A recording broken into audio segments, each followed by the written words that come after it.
Olá, queridos, graça e paz, tudo bem? Pastor Roberto aqui mais uma vez, canal Ecos da Graça. Seja muito bem-vindo e também gratidão por estar partilhando conosco deste tempo de conhecimento, de aprendizado. Queridos, eu quero trazer um texto da Palavra de Deus que me chamou muito a atenção e me permita me prolongar um pouquinho só para fazer você entender o que me trouxe até aqui. Já desde algum tempo, aproximadamente 15 anos, que eu decidi não apenas ler a Bíblia, mas investigá-la. Quando eu digo investigá-la, eu falo a respeito de buscar dentro dos textos originais o seu real significado para ter um melhor entendimento, uma expansão do conhecimento. E quando assim é feito, você vai entender que os textos originais não tratam apenas com respeito à escrita, mas traz muitos conceitos a respeito da cultura, do costume e das tradições de um povo. E como nós estamos falando da Bíblia, nós vamos entender que aquilo que nós lemos nos faz entender melhor o comportamento do povo de Israel, do povo hebreu.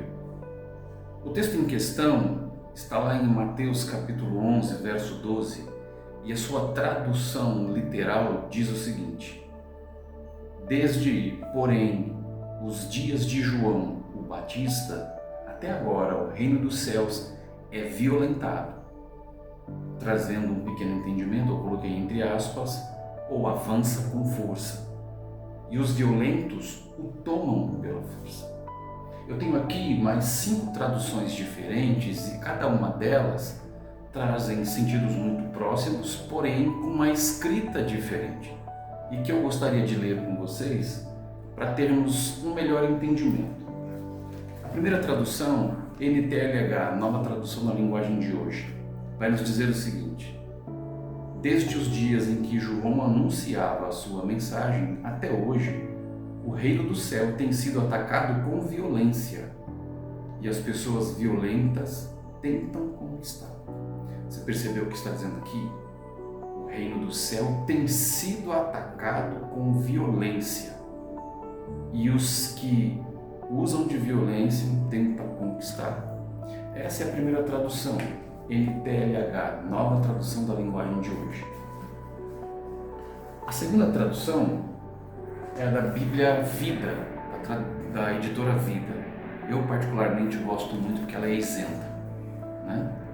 Diz assim: desde os dias de João Batista até agora, o reino dos céus é tomado por esforço, e os que se esforçam se apoderam dele. Particularmente, esta é a tradução que mais me traz entendimento daquilo que de fato este texto está dizendo. Ok? Bíblia Vida, editora Vida, a tradução que nos traz uma clareza muito mais próxima daquilo que eu quero tratar nesta tarde. A terceira tradução é a NVI, nova versão internacional, que diz assim: desde os dias de João Batista até agora, o reino dos céus é tomado à força, e os que usam de força se apoderam dele. Percebe? Aqui diz força e não esforço. Diferente do que é a Bíblia Vida, nova tradução internacional.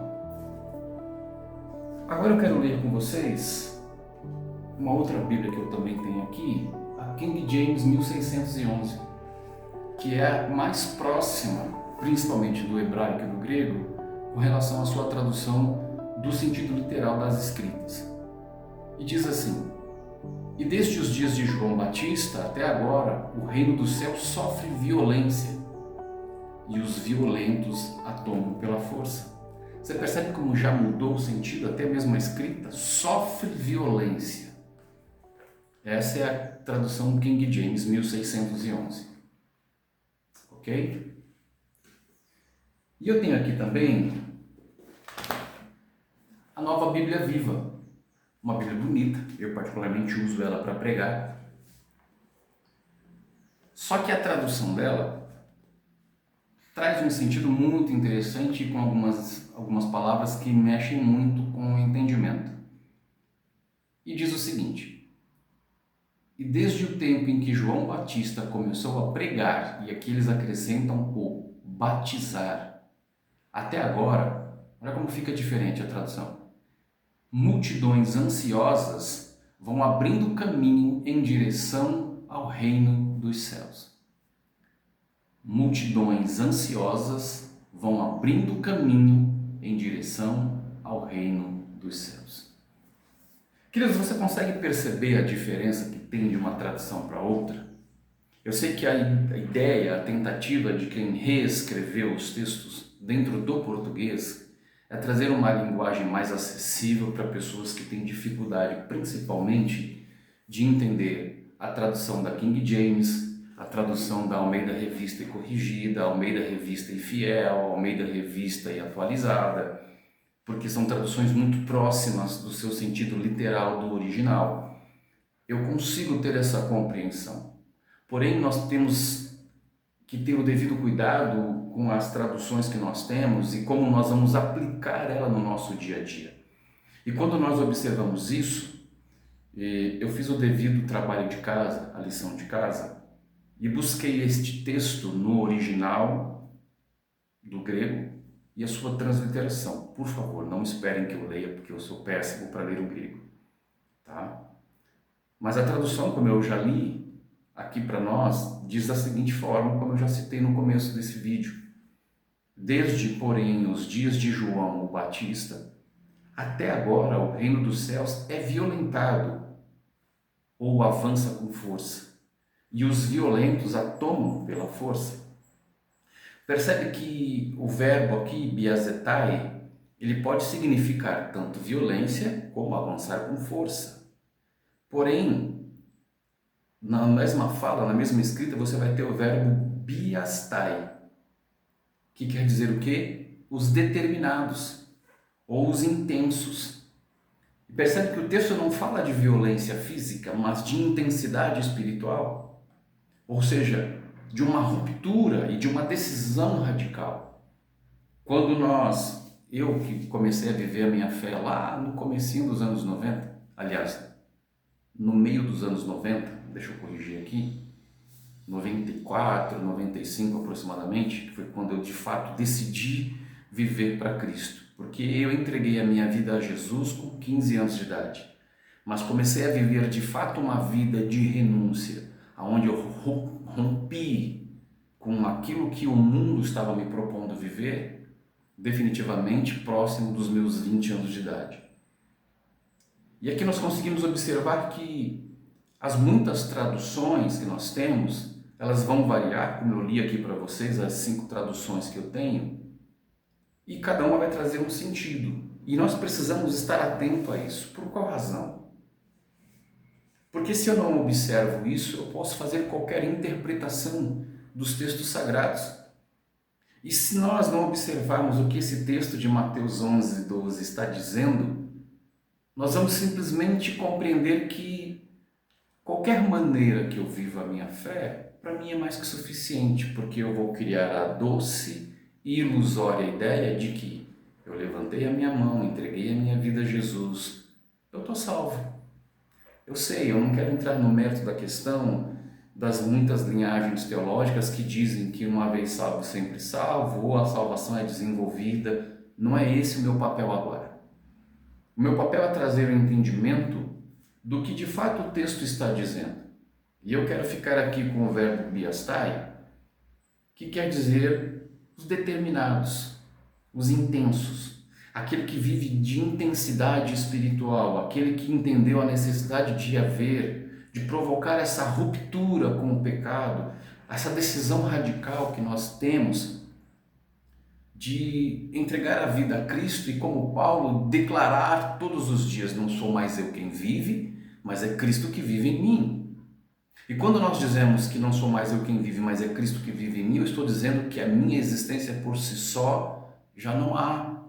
Porque o que existe em mim é a vida de Cristo. E esse texto está dizendo exatamente isso, que para tomar os céus, eu preciso ser intenso espiritualmente. Eu preciso viver com intensidade aquilo que o texto está declarando. Porém, tem muita gente, tem muitos leitores da Bíblia, muitos intérpretes, que tentam captar essa tensão que o texto em si apresenta, devido às suas muitas traduções. Mas eu quero trazer aqui também um pouco da patrística. Patrística é o estudo sobre os pais da igreja, homens que trouxeram o entendimento, né? Um deles é Orígenes, e ele diz o seguinte, olha que interessante: o reino não é tomado por acomodados, mas por almas que se lançam com zelo contra o pecado e a velha natureza. Você percebe que aqui não entra a força física, e eu vou insistir em dizer com relação à intensidade espiritual, à ruptura contra o pecado. E Orígenes está dizendo exatamente isso. O reino não é tomado por acomodados. E, queridos, nós precisamos observar nos dias de hoje, com relação aos muitos movimentos gospel que surgiram, o quanto isso se tornou comum. Crentes acomodados, alguns muito conhecidos como os famosos crentes Raimundo, hoje eles estão com os 2 pés na igreja, mas amanhã estarão com os 2 pés no mundo. Quando, na verdade, a necessidade de romper com o pecado é extrema. Aquela mulher que foi pega em adultério, quando seria apedrejada pelos sacerdotes, pelos homens da época, pela forma a qual eles julgavam aquela situação, ela é levada diante de Jesus. E o Senhor diz o seguinte para ela depois que todos vão embora: vá e não peques mais. E nós entendemos que a ordem de Jesus aqui não é simplesmente vá, é vá e não peques mais. Ou seja, nós precisamos compreender que uma vez perdoado, fui perdoado. Uma vez amado, sou amado. Porém, uma vez direcionado a não viver mais no pecado, eu não posso mais me permitir, me dar ao luxo de continuar pecando, achando que eu terei acesso à graça o tempo todo. Porque a qualquer momento, e eu quero entrar aqui muito brevemente dentro de um contexto um pouco mais escatológico, e dizer, a qualquer momento a porta vai fechar. Então eu não posso mais brincar de ser cristão. E preciso entender que o reino que é tomado à força é com relação à minha intensidade de fé, é com relação à minha intensidade de vida diante de Deus, é com relação ao esforço que eu faço para romper com o pecado todos os dias e buscar viver uma vida de santidade na presença do Senhor. Para Orígenes, a violência não era exterior, não era física, era interior, quando eu entendo a necessidade de deixar tudo para seguir a Cristo, tomar a minha cruz e segui-lo. E você, querido, qual tem sido a cruz que você tem carregado? Violência contra o ego, contra o pecado e contra a passividade espiritual. Esse é o recado que Orígenes nos deixa quando ele fala a respeito dessa violência interior. Entende? Você lutar contra o seu próprio ego. Você que anda com o nariz apontado para cima. Você que não entende a necessidade de luta contra o pecado e também contra essa passividade espiritual. Pastor, o que é passividade espiritual? É você não se dar o devido trabalho de lutar contra tudo aquilo que quer te escravizar. Porque hoje, infelizmente, nós temos pseudos pastores que vão dizer para você, não tem problema, você pode pecar, Deus te perdoa. De fato Ele te perdoa, mas não quer dizer que você tenha que sair pecando. O texto é claro, para você entrar no céu você tem que se esforçar para merecê-lo. Para você entrar no céu você tem que romper e viver com intensidade espiritual, abandonando toda e qualquer prática pecaminosa. Eu te dei aqui 5 traduções diferentes, fora o seu significado literal com relação ao texto no grego, para você compreender que a necessidade existente é rompa com o pecado. João Crisóstomo, um dos pais da igreja, também nos traz uma direção muito interessante. Ele diz o seguinte: Cristo chama os violentos não os cruéis, mas os ardorosos, os que rompem com tudo para entrar no reino. Eu posso citar aqui, queridos, um personagem que nós o temos por traidor, o próprio Judas, né? Judas foi um homem que andou com Jesus durante o seu ministério terreno. Ele era um homem que tinha conhecimento administrativo, tanto que a Bíblia diz que ele carregava a bolsa, porém ele era ladrão. E ele não conseguiu entender qual era o propósito de Jesus quando ele esteve aqui presente. Ele entendia que o propósito de Cristo nessa terra era libertar o povo de Israel das garras dos romanos. Só que quando ele entrega Jesus nas mãos dos romanos, ele percebe que ele tinha feito uma bobagem. E ele entendeu ali então que o Cristo não iria morrer para salvar o povo da lei da ordem política, mas de uma carga espiritual que ele carregava. Ele se arrepende no primeiro momento, mas ele tomado de remorso, ele se entrega à própria morte e se precipita até. Porém, uma coisa que nós precisamos entender: a ruptura aqui é contra todo o sistema religioso. Judas estava preso ao sistema político, não entendia o propósito de Jesus. Muitas vezes nós estamos presos debaixo desta mesma condição, escravizados por um sistema religioso que nós precisamos romper. Afinal de contas, a própria Bíblia nos dá a direção de como vivermos uma vida em santidade. E infelizmente há muitos homens de Deus por aí, que se dizem serem homens de Deus, que vão dizer para você: ó, você não pode fazer isso, você não pode fazer aquilo. E o próprio Cristo na sua época já dizia: homens que criam regras que nem mesmo eles podem segui-lo, de tão pesada que são, porém querem impor nos lombos do povo. Hoje não é diferente, só mudou o tempo. A proposta ainda é a mesma. Igrejas que criam regras para se viver uma fé e santidade na qual a Bíblia não diz para você que tem que ser. É por isso que nós precisamos compreender a necessidade da ruptura com o sistema religioso, o abandono da zona de conforto e a sua intensidade de arrependimento e fé. A Bíblia vai nos dizer que Jacó e Esaú, dois irmãos que têm o seu protagonismo na história bíblica, nos faz entender que Jacó, quando ele sai, porque o irmão disse que iriam matá-lo, mas antes de que isso aconteça, ele está diante do seu pai. E ele questiona: pai, mas não tem nenhuma bênção para mim? Sabe o que a Bíblia diz, querido? Que Esaú, ele buscou com a sua alma, mas não encontrou nada. Porque ele só decidiu buscar algo para si no último momento em que ele poderia ter a sua bênção, o cumprimento de uma palavra divina a respeito do primogênito. Não espere você para ter a certeza de que você está salvo quando você ouvir o som da trombeta soar.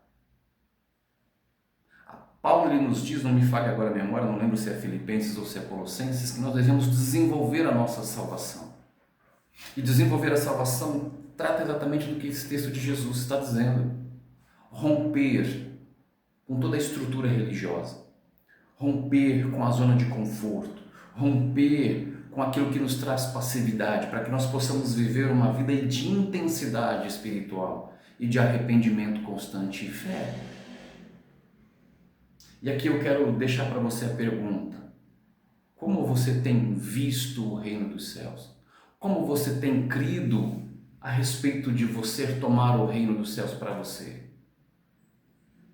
Já parou para se fazer essa pergunta? Há um terceiro pai da fé, Agostinho de Hipona, ele nos diz o seguinte: olha que isso aqui é maravilhoso.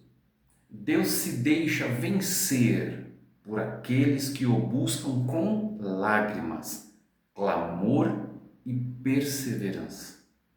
Olha que maravilha isso. A violência aqui é uma oração insistente, uma busca apaixonada e uma dependência total da graça. Oh, meu irmão, Recebe isso no teu espírito.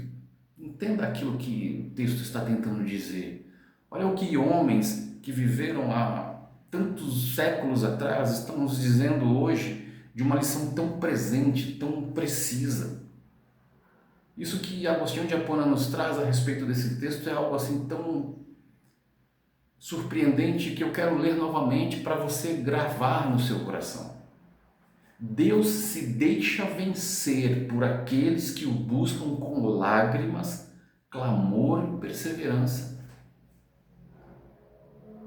O que isso quer dizer?